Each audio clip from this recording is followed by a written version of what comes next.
In this video, I'm going to show you how to play our awesome game of Reindeer Race with your students in your online lessons.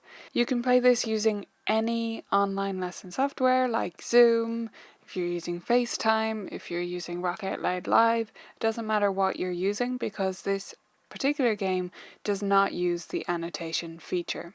As it says in the directions right here, you're going to play this outside of animation mode. In other words, you're not going to click on this present button in the top right corner. You're just going to leave it right like this, which is why the first step is to duplicate this slide. So we make a copy of that. You can also do that by right clicking and copying it that way.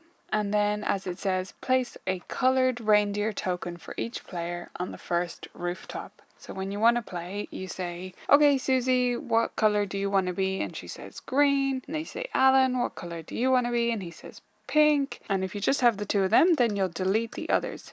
Remember, we've copied this slide, so we have a backup with all of them there, and we'll be able to just delete this slide when we're done. The next step is to choose which card deck you're going to use for each player. This is a multi-level game. So let's say Susie has just started and Alan is a bit further along. So maybe Susie is going to use the landmark notes and Alan is going to use the ledger line notes. Personally, if I'm only using those two, I would delete the others just to make myself remember which ones I'm actually using. Again, we have that backup there if we need it.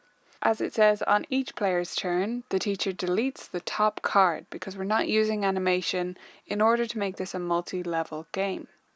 All I need to do is when it's Susie's turn, I say, okay, Susie, so what is this? And Susie says, oh, that's high C. And maybe I ask her to play it on the piano as well. And that's what allows Susie to move forward. And we're moving along the Santa flag. So Susie has gone forward like that. And then I delete the top one for Alan. And he says what that is. And we move forward like that. And obviously if one of them gets that wrong, if Susie says that's an A, she doesn't move. And then it's Alan's turn again. And maybe he says that one correctly, so he's moving forward. And we just keep it going like that along the way. Now when I'm done, when they've gotten to the end, let's say it was a very close race, I'm just going to delete this slide that I duplicated so that the next time I play, I just copy that again and redo it.